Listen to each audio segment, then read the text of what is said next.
मरहबा collection mall, readymade कपड़ों का भरपूर खजाना, jeans pant, T shirt, cargo pant, night pant, बच्चे और बच्चियों के लिए अच्छे खूबसूरत और उम्दा ड्रेस। पता याद रखें, जमुर हाई स्कूल मेन रोड, जैतून हजीन मस्जिद के पास। एक्चुअली ये जो देखा जाए ना, ये मीडिया ने बहुत ज़्यादा ये मैटर उछाला है, बट देखा जाए तो ऐसा कुछ नहीं है।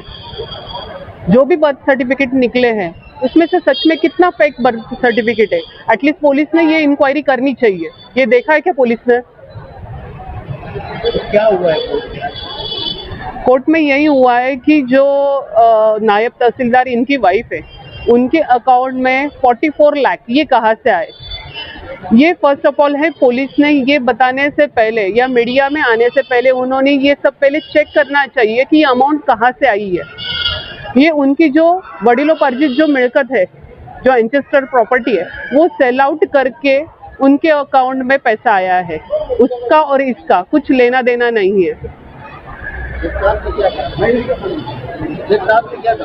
जज साहब ने यही कहा है कि पुलिस को भी ये सब इंक्वायरी करने के लिए सफिशिएंट टाइम मिलना चाहिए। तो हमारा भी पूरा न्याय देवता के ऊपर विश्वास है, भरोसा है, वो जो भी करेंगे वो अच्छा ही रहेगा। इसलिए तो बता रही हूँ ना, जो पुलिस ऑफिसर्स ने 44 लाख की एंट्री जो दिखाई है अकाउंट पे, वो एंट्री के लिए ये टाइम चाहिए कि इंक्वायरी करने के लिए ये सफिशिएंट टाइम उनको मिलना चाहिए। यही उनकी डिमांड थी। क्या नाम क्या था? संदीप धारणकर और उनकी मिसेस दीपाली धारणकर।